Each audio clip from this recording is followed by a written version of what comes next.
할렐루야. 우리 같이 말씀 보겠습니다. 하나님의 말씀은 에베소서 4장 11절에서 16절까지 말씀입니다.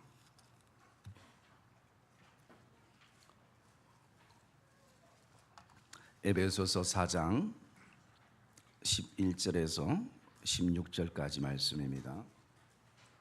그가 어떤 사람은 사도로, 어떤 사람은 선지자로, 어떤 사람은 복음 전하는 자로, 어떤 사람은 목사와 교사로 삼으셨으니 이는 성도를 온전하게 하여 봉사의 일을 하게 하며 그리스도의 몸을 세우려 하심이라. 우리가 다 하나님의 아들을 믿는 것과 아는 일에 하나가 되어 온전한 사람을 이루어 그리스도의 장성한 분량이 충만한 데까지 이르리니 이는 우리가 이제부터 어린아이가 되지 아니하여 사람의 속임수와 간사한 유혹에 빠져 온갖 교훈의 풍조에 밀려 요동하지 않게 하려 합니다. 오직 사랑 안에서 참된 것을 하여 범사에 그에게까지 자랄지라. 그는 머리니 곧 그리스도라. 그에게서 온몸이 각 마디를 통하여 도움을 받음으로 연결되고 결합되어 각 지체의 분량대로 역사하여 그 몸을 자라게 하며 사랑 안에서 스스로 세우느니라. 아멘. 우리 한번 따라합시다. 그리스도인의 성화. 옆에 분들을 고백합시다. 주님의 마음을 품기를 축복합니다. 하나님은 우리를 사랑하시고 우리도 하나님을 사랑합니다. 그래서 하나님의 사랑을 알게 되고 예수 그리스도의 그 십자가의 은혜를 깨닫게 되고 연약한 가운데 있지만 늘 내 안에 성령께서 나를 붙드시고 도우시는 그 감동과 감격을 가지는 사람들 안에는 어떻게 하면 우리가 이 땅의 삶 가운데서 하나님께 기쁨이 되어질까라는 부분들을 고민하기 시작합니다. 그래서 오늘도 우리는 무엇으로 하나님 앞에 영광을 올려 드릴까? 어떻게 사는 것이 하나님이 나에게 원하시는 삶일까?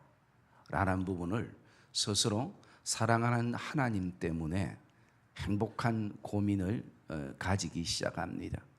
이것이 바로 성화의 과정인 것입니다. 그래서 성화는 제일 먼저 생각의 변화가 일어나게 되는 것입니다.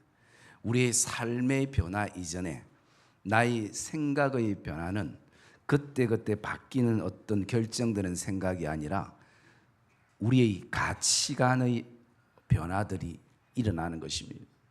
사람은 항상 어떤 가치관을 가지고 있습니다.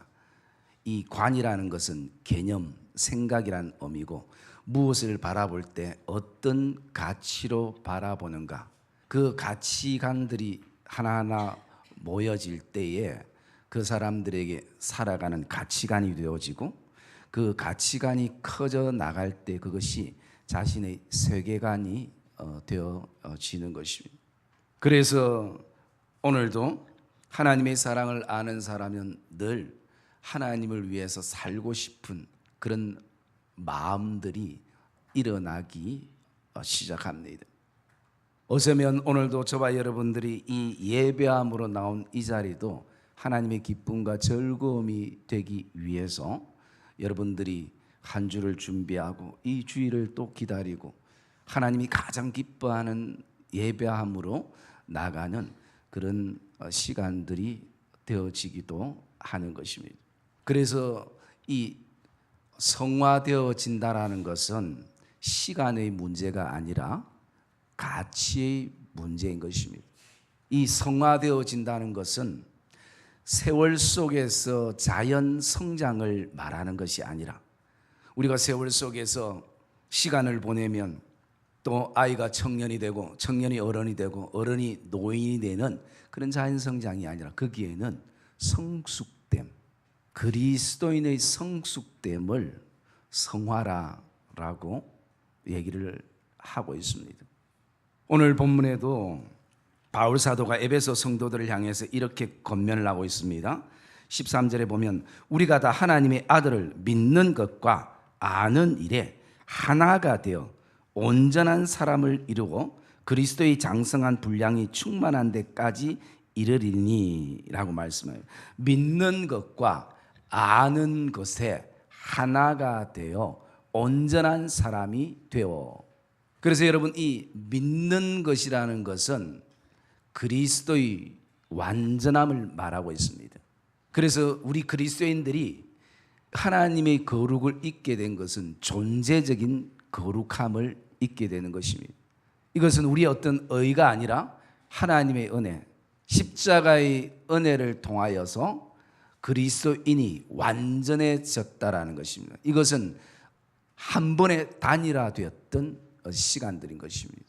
그리고 나가서 그리스도를 아는 일, 알아가는 것, 이 시간들이 바로 그리스도를 닮아가는 성화의 모습에 담겨져 있음을 우리가 보게 됩니다. 그래서 우리 안에는 계속 주님을 닮아가고 싶은 마음이 우리에게 일어나기 시작합니다. 어떻게 하면 주님을 닮아갈 수 있을까? 어떻게 하면 주님처럼 살아갈 수 있을까? 이런 마음들이 우리에게 가져지게 되는 것입니다.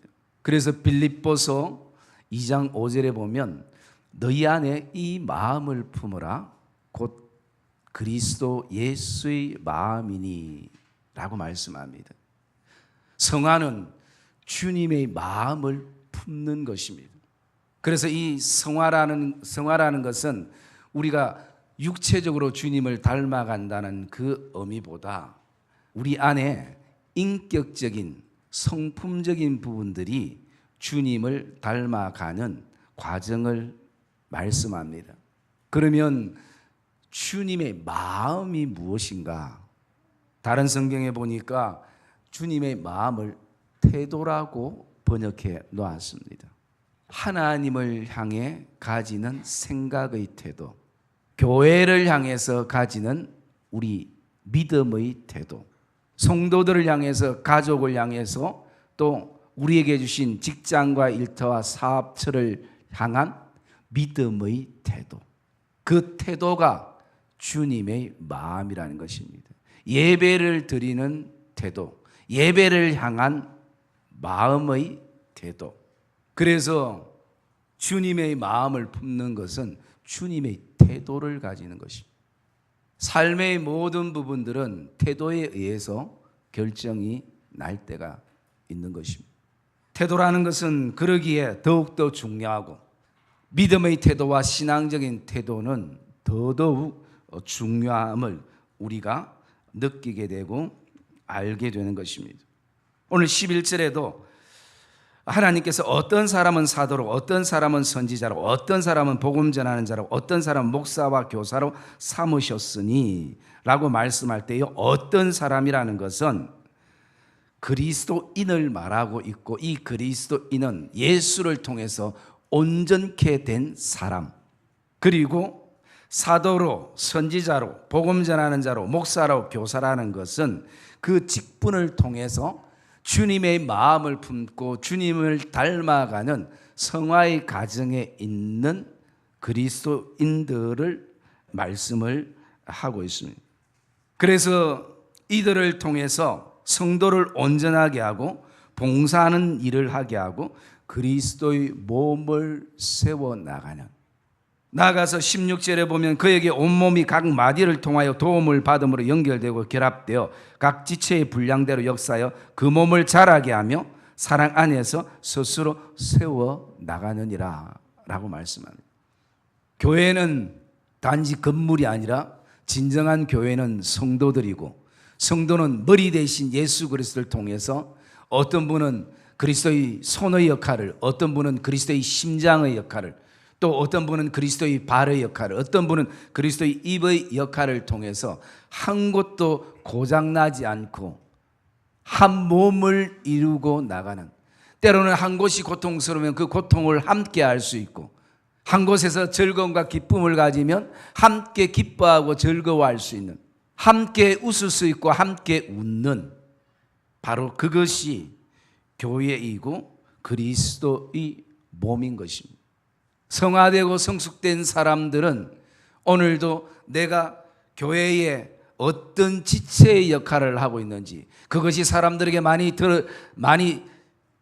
드러나는 자리든 섬김이든 그것에 관여치 않고 오직 내가 하나님이 주신 이 부분들을 정말 주님의 마음을 품고 섬겨 나가는, 그것이 바로 성화임을 보게 됩니다. 그래서 15절에 보면 오직 사랑 안에서 참된 것을 하여 범사에 그에게까지 자랄지라. 우리의 그 성화의 그 끝은 예수 그리스도가 목적이 되어집니다. 그러면 그에게 자랄 때에 참된 것을 하여라고 말씀합니다. 여기 참된 것은 무엇을 말씀하고 있는가? 에베소서 4장 25절부터 32절까지 말씀을 하고 있습니다. 그 가운데 참된 것이란 25절에 보면 이웃과 더불어 참된 것을 말하고 29절에 연결됩니다. 모든 더러운 말은 너희 입 밖에도 내지 말고 오직 덕을 세우는 데 소용되는 선한 말을 하여 듣는 자들에게 은혜를 끼치게 하라. 그래서 참된 것은 첫째, 그리스도의 성화되어져 가는 사람들은 말이 달라지는 것입니다. 언어가 달라져야 되는 것입니다. 욕하던 사람들이, 거친 말을 하는 사람들이, 또 더러운 말을 하는 사람들이 이제는 그 말들이 그리스도의 아름다운 언어로 바뀌어서 은혜를 끼치게 하는, 내가 지금 주님을 닮아가고 있는가 아닌가를 보는 첫 번째 기준은 뭐냐면 내 말을 보면 되는 것입니다. 말을 잘하는 것을 지금 얘기하지 않고 또 바른 말을 하는 것을 얘기하지 않습니다. 말이 얼마나 아름다운가, 그 말이 얼마나 많은 사람들에게 감동을 주고 은혜를 끼칠 수 있는가. 여러분, 우리가 이 땅에 살아가면서 수많은 말들을 듣고 수많은 말들을 하게 됩니다. 그럴 때 여러분들이 들을 때에 불평과 원망과 또 한탄의 얘기들을 들으면 마음이 힘들어져요. 왜 그럴까요? 그런데 기쁨과 감사와 고백의 말들을 들으면 마음이 굉장히 즐거워집니다. 누구나 똑같은 것이에요. 그러기에 오늘도 우리가 죽는 날까지 그리스도의 아름다운 언어를 써도 다 쓰지 못하고 죽을 수가 있는 것이. 얼마나 행복한 말들이 많이 있습니까? 얼마나 믿음의 말들이 많이 있습니까? 얼마나 은혜 끼치는 말들이 우리에게 얼마나 많이 있습니까? 여러분, 오늘도 주님을 닮고 싶어하는 그 마음의 중심에서 출발될 때에 우리 언어들이 다시 한번 새로워지기를 주님의 이름으로 축복합니다. 은혜의 말들이면 그 안에는 은혜가 흘러가는 것이, 불평의 말들은 또 불평의 말들이 흘러가는 것이. 그래서 바울은 무릇 더러운 말은 너희 입 밖에도 내지 말라는 것이, 오직 덕을 세우고 선한 말을 하는데 은혜를 끼치라 라고 말씀하는 거예요. 또 참된 것은 무엇을 말하는가? 26절에 분을 내어도 죄를 짓지 말며 해가 지도록 분을 품지 말고 마귀에게 틈을 주지 말라라고 말씀하는 것이. 여러분, 우리가 그리스도를 닮아가고는데 우리에게 가장 방해의 요소가 보통 세 가지가 있습니다. 그 첫째가 뭐냐면 사단의 속임수, 사단의 거짓 메시지인 거예요. 그래서 나에게 실망하게 만들어버리고 다른 사람들에게 실망하게 만들어서, 그래, 내가 뭐 이런다고 달라지는 게 있나? 옛날에도 이렇게 살지 않았는데 그냥 막 이래 살다가 그냥 죽는 거지. 여러분, 그 사단의 속임수인 것이. 사단은 우리가 변화받는 것을 싫어합니다. 사단은 우리가 오늘도 주님을 무엇을 통해서 기쁘게 할까, 그 생각조차도 사단은 싫어하는 것입니다. 그래서 사단에게 틈을 주면 안 되는 것이. 이 틈이라는 것은 어떤 사이를 말하기도 하지만 공간, 장소, 이런 의미가 있습니다. 사단에게 내 마음의 장소를 주지 말라는 것입니다. 사단에게 우리 교회와 가정을 오픈하지 말라는 것이, 사단에게 우리 믿음의 공동체에게 틈을 주지 말라는 것이. 사단은 조금만 틈만 있어도 그것을 자기 공간으로 만들어버린 것이. 그리고 두 번째는 육신적인 생각입니다. 정욕과 유욕과 안목과 음행과 음란과 이생의 사랑과 교만과 거만함과 이 생각들이 자꾸 우리에게 들어오는 것이에요. 그것은 왜 그런가? 우리 어떤 죄의 습성이 있는 것이에요. 그리스도를 통해서 새 생명을 누리고 하나님의 은혜 아래 살아가면서도 자꾸 우리 생각은 육신적인 즐거움을 가지는 그 생각, 죄의 습성들, 그것이 우리를 흔들어 놓을 때가 많이 있는 것입니다.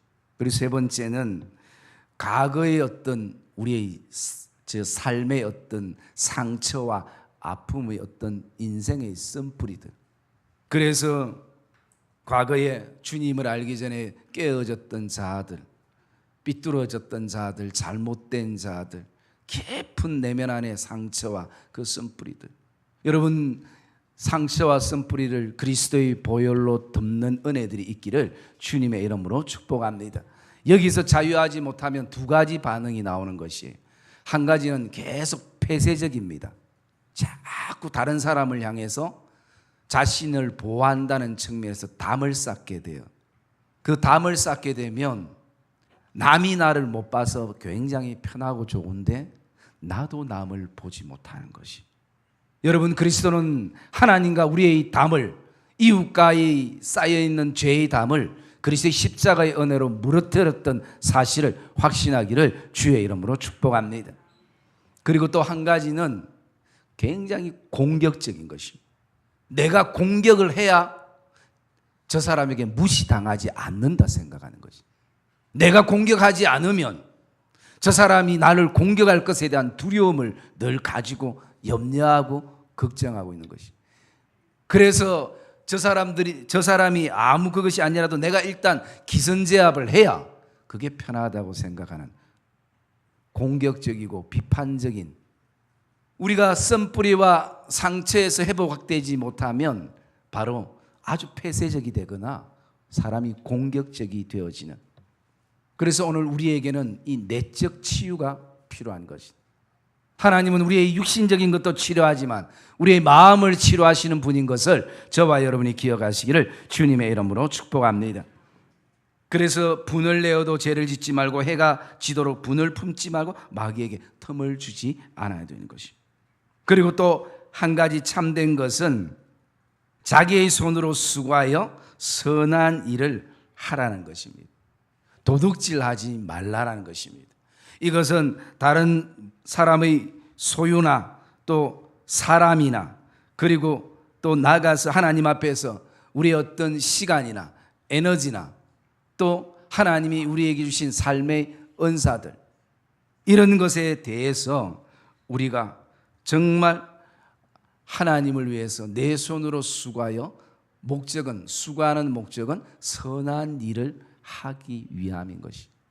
여러분, 예수 믿는 사람들은 공부도 잘해야 되고 또 열심히 해야 되고 또 좋은 직장도 다녀야 되고 또 나아가서 돈도 많이 벌어야 합니다. 그것은 내가 잘 먹고 또 나를 자랑하기 위함이 아니라 선한 일을 위해서. 공부하는 것도 또 좋은 직장 다니는 것도 사업하는 것도 가게하는 것도 선한 일을 하기 위해서. 돈을 모으는 것도 선한 일을 하기 위해서입니다. 여러분, 목적이 다시 한번 분명해지기를 주님의 이름으로 축복합니다. 이게 참된 것을 우리가 행하는 것이고 이것을 통해서 주님의 마음을 품고 주님을 닮아가게 되어지는 과정인 것을 우리가 보게 되어집니다. 그래서 주님을 닮아갈 때에 우리는 이제는 어린아이의 모습을 버려야 되는 것입니다.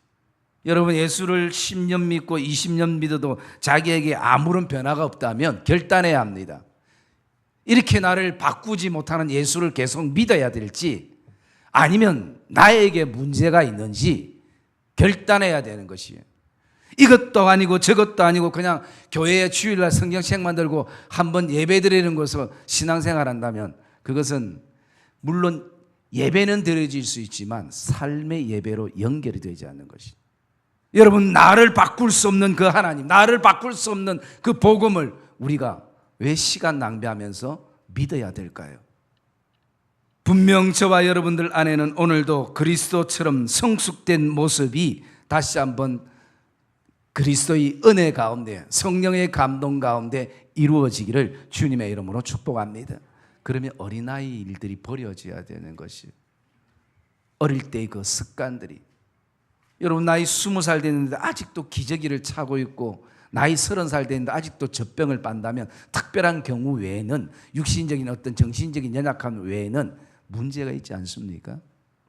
영적으로도 그런 어떤 모습들이 우리에게 있을 수 있는 것이, 끊임없이 아내나 남편이 교회 가자고 해야 겨우 가게 되고 그걸 몇십 년 동안 아직도 하고 있다면 스스로 일어설 수 있어야 되는 거예요.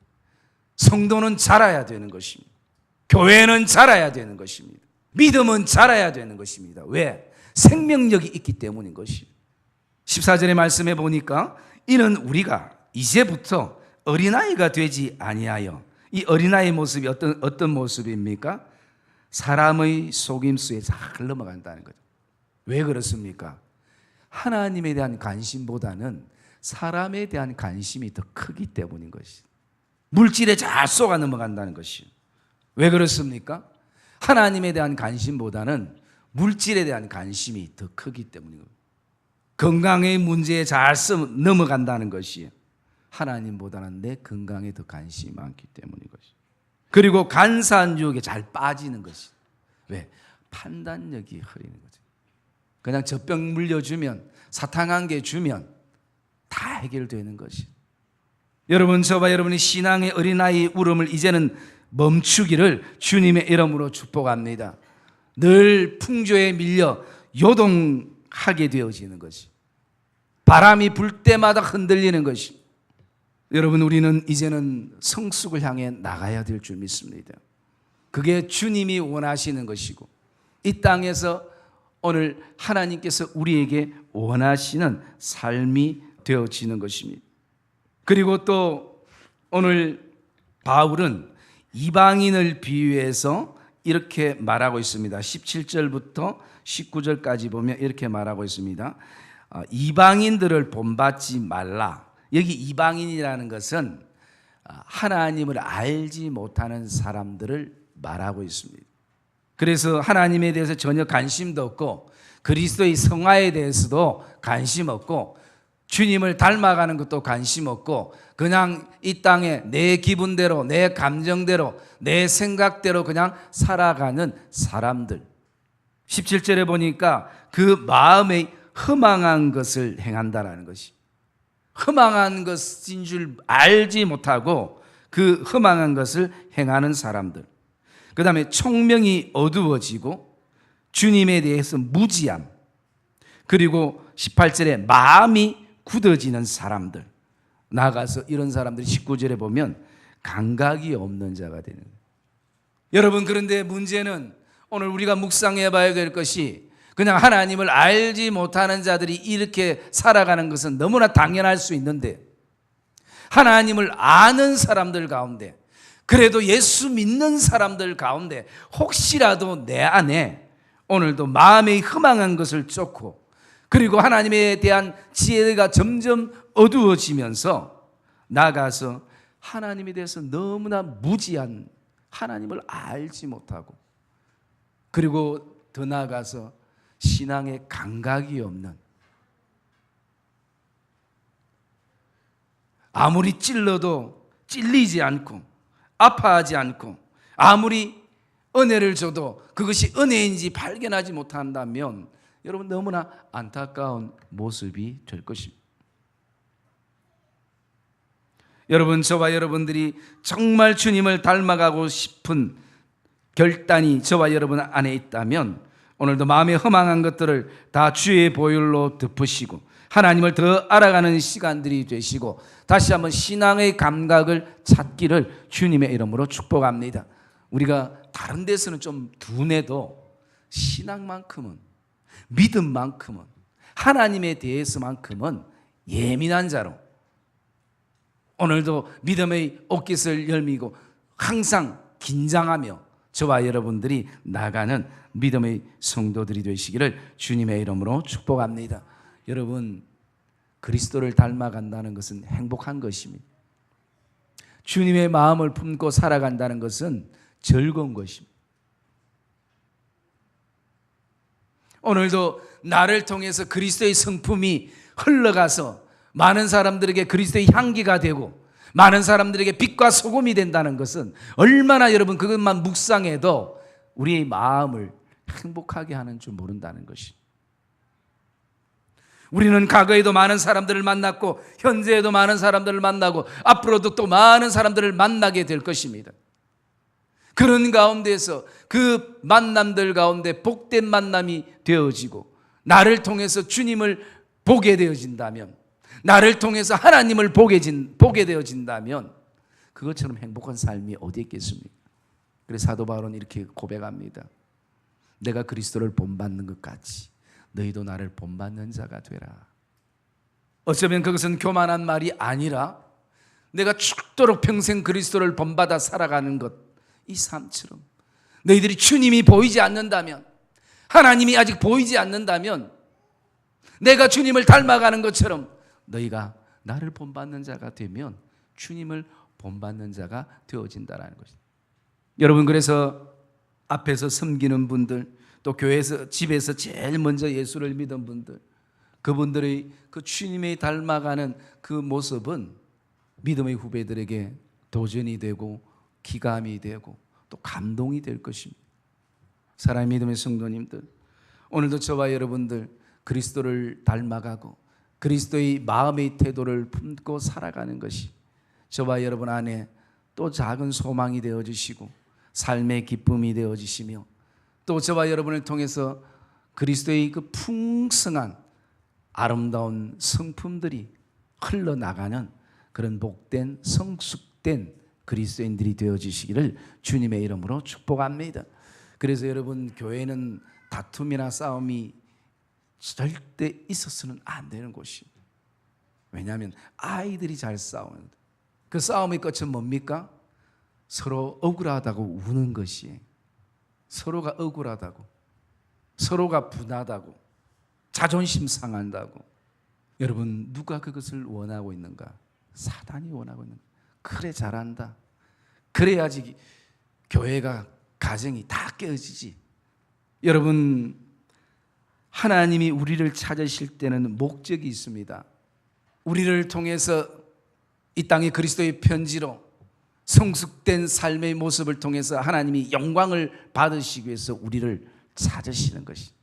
사단이 우리를 찾는 데 목적이 있습니다. 우리를 찾아서 불의의 도구로 써서 내가 가는 곳마다 다 깨어지도록 만드는 것. 사랑의 믿음의 성도님들, 오늘도 사단의 그 속임수에, 사단의 속삭임에 여러분 어린아이처럼 빠지지 말고 이제는 성숙된 그리스도인으로서 하나님의 부르심에 합당한 거룩한 삶을 저와 여러분이 살아가는 복된 믿음의 성도들이 되시기를 주님의 이름으로 축복합니다. 내 신분을 볼 수 있어야 하는 것입니다. 우리는 오늘도 그리스도의 그 유니폼을 우리가 입고 있는 것입니다. 여러분, 우리는 오늘도 내 삶을 통해서 거룩해지는 것이 아니라 이미 하나님이 예수 그리스도를 통해서 거룩한 존재로 만들어 놓으셨기 때문에 우리가 그렇게 살아가는 것입니다. 또 살아가야 하는 것입니다. 그게 하나님께서 원하시는 것입니다. 내가 거룩하니 너희도 거룩하라 라고 말씀하시는 것입니다. 여러분, 청년들이 결혼하기 전에는 결혼 대상에 대해서 굉장히 고민을 많이 합니다. 이미 결혼하신 분들도 그렇죠. 결혼하기 전까지는 이 남자가 좋을지 저 남자가 좋을지 이 여자가 좋을지 저 여자가 좋을지 기도도 하고 만나보기도 하고 사람들에게 어떻는가 물어보기도 하고 수많은 갈등이 있습니다. 여러분, 그 갈등이 언제 다 정리되고 해소되느냐? 한 남자를 택하고 한 여자를 택해서 결혼하게 되면 더 이상 남자에 대한, 여자에 대한 고민과 갈등은 하지 않는 것입니다. 여러분, 예수 그리스도는 우리를 순결한 신부로 부르셨습니다. 이것이 믿음의 결합인 것입니다. 믿음의 결혼인 것입니다. 더 이상 우리는 세상 것에 대해서 고민하고 걱정하고 견눈질 하지 않게 되어야 되는 것입니다. 왜? 이미 그리스도와 결혼을 했기 때문인 것입니다. 그리고 그 속에서 이제는 우리가 오직 주님만 바라보고 살아가는 삶, 이것이 바로 성화의 가정이고 또 성화의 길인 것입니다. 여러분, 세월의 흐름 속에서도 우리가 성장해야 되겠지만 예수를 믿는 횟수와 관계없이 저와 여러분들이 주님의 마음을 본받아서 성숙된 그리스도의 모습이 삶 가운데 흘러나기를 주님의 이름으로 축복합니다. 하나님 그것을 통해서 영광을 받으실 것입니다. 저는 제가 하는 목회의 목적은 저와 여러분들이 주님의 마음을 본받아서 성숙의 길을 가는 것입니다. 성장이 좀 더디더라도 여러분, 성숙된 온전한 그리스도의 한 사람의 그 역할은 정말 세상이 감당치 못하게 되는 것입니다. 그러므로 그 한 사람이 저와 여러분이 되시기를 주님의 이름으로 축복합니다.